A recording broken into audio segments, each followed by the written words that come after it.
मंडळी, आता वळूया आजच्या बडे मुद्द्यातल्या चर्चेच्या मुद्द्याकडे। मुद्दा आहे राज्यातल्या कायदा सुव्यवस्थेचा। बीडमधल्या मसाजोगचं हत्या प्रकरण आणि परभणीतलं मृत्यू प्रकरण सध्या राज्यभर गाजतंय। या प्रकरणावरून विरोधकांनी सरकारला धारेवर धरलंय। त्यावर महाराष्ट्राची स्थिती भीतीदायक असल्याचं सुप्रिया सुळे म्हणाल्या, तर तिकडे संजय राऊतांनी तर महाराष्ट्र बिहारच्या पुढे गेलाय असं वक्तव्य केलं। त्यातल्या त्यात बीडमधल्या बंदूकबाजांचे काही व्हिडिओ आज समोर आले। सामाजिक कार्यकर्त्या अंजली दमान यांनी त्याबद्दल कायदा सुव्यवस्थेसंदर्भात काही गंभीर प्रश्न उपस्थित केले। त्यामुळे खरंच राज्यातली स्थिती भयावह झाली आहे का? विरोधकांचा हा आरोप खरा आहे का? यावर आपण चर्चा करणार आहोत। पण सुरुवातीला बघूया याला तोंड कसं फुटलं। एक खास रिपोर्ट। बीड परभणीवरून राजकारण तापलं। विरोधकांचा सरकारवर हल्लाबोल। कायदा आणि सुव्यवस्थेवरून सामना।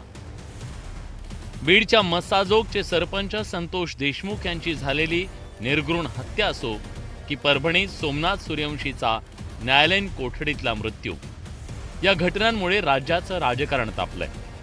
विरोधकांनी हा मुद्दा लावून धरलाय।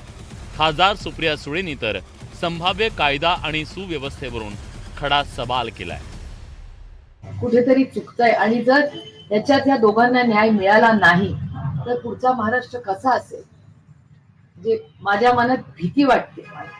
आणि मला महाराष्ट्रात फिरताना कधीही भीती वाटलेली नाही। पहिल्यांदा जेव्हा मी तुमच्याच चॅनलवर महिलांना रडताना बघते, अस्वस्थ आणि महिला म्हणतात की आम्हाला भीती वाटते। सुप्रिया सुळेंनी बीडच्या मुद्द्यावरून एकीकडे मंत्री धनंजय मुंडेंची कोंडी केली आहे, तर दुसरीकडे मुख्यमंत्री देवेंद्र फडणवीसांनाही कायदा आणि सुव्यवस्थेवरून टार्गेट केलंय।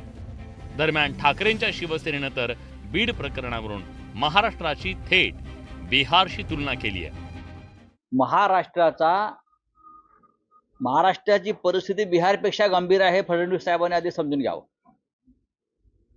परभणी आणि बीडमध्ये ज्या घटना घडलेल्या आहेत त्या राज्याला कलंक लावणार आहेत, काळीमा फासणार आहेत राज्याच्या प्रतिष्ठेला। आणि त्या भयंकर अपराधाशी संबंधित असलेले संशयित गुन्हेगार आपल्या मंत्रिमंडळामध्ये आहेत।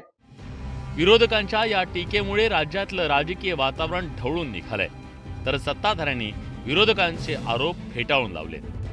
मला असं वाटतं की महाराष्ट्र हा देशातल्या कुठल्याही राज्यापेक्षा सेफ राज्य आहे।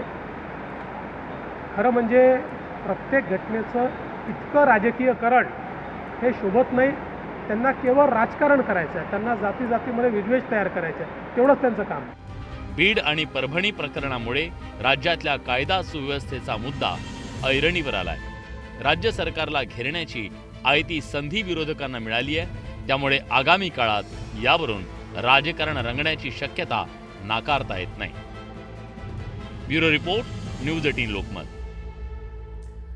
या सगळ्या मुद्द्यावरून काही मूलभूत सवाल निर्माण झालेले आहेत आणि त्या सगळ्याबद्दल आपण जाणून घेऊया आणि त्याच्याबद्दल चर्चा करूया। आपल्यासोबत मान्यवर पाहुणे असतील। सुरुवातीला बघूयात आज काय महत्त्वाचं